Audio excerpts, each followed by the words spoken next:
నమస్కారం. మనందరికీ తెలుసు.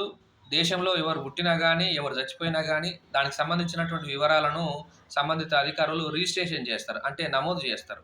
ఒకవేళ ఆ రిజిస్ట్రేషన్‌లో గనక ఆలస్యం జరిగినట్టయితే, దానికి సంబంధించినటువంటి నిబంధనలను భారత ప్రభుత్వం కఠినతరం చేస్తూ ఒక బిల్లునైతే తీసుకురావడం జరిగింది. ఆ బిల్లును నిన్న రాజ్యసభలో కూడా ఆమోదించడం జరిగింది. అయితే అది గతంలో ఉన్నటువంటి బిల్లే. దాన్ని మళ్ళీ సవరణలు చేశారు. అయితే ఈ జనన మరణాల రిజిస్ట్రేషన్ సవరణ 2026 చట్టం ప్రకారం ఏందంటే, జనన మరణాల వివరాలు గనక 2 సంవత్సరాలు లేట్‌గా గనక రిజిస్ట్రేషన్ చేయాల్సి వస్తే, ఫస్ట్ క్లాస్ జ్యుడిషియల్ మేజిస్ట్రేట్ యొక్క పర్మిషన్ తీసుకున్న తర్వాత మాత్రమే అవి రిజిస్ట్రేషన్ చేయాలి. లేకుంటే చేయడానికి వీల్లేదు. అయితే మనకు 1969 జనన మరణాల చట్టం ఉంది.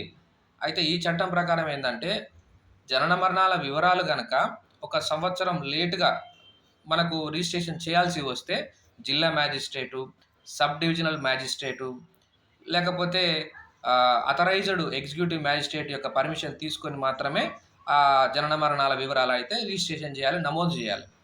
అయితే ఇవి కొనసాగిస్తూనే కొత్తగా ఏం తీసుకొచ్చిందంటే, 2 సంవత్సరాలుగా ఇప్పుడు ఈ జనన మరణాల యొక్క రిజిస్ట్రేషన్ గనక 2 సంవత్సరాల తర్వాత లేట్‌గా గనక రిజిస్ట్రేషన్ చేస్తున్నట్టయితే, న్యాయాధికారి అదే ఫస్ట్ క్లాస్ జ్యుడిషియల్ మ్యాజిస్ట్రేట్ యొక్క పర్మిషన్ అనేది తప్పనిసరి చేస్తూ ప్రభుత్వం అయితే ఈ చట్ట సవరణ చేయడం జరిగింది.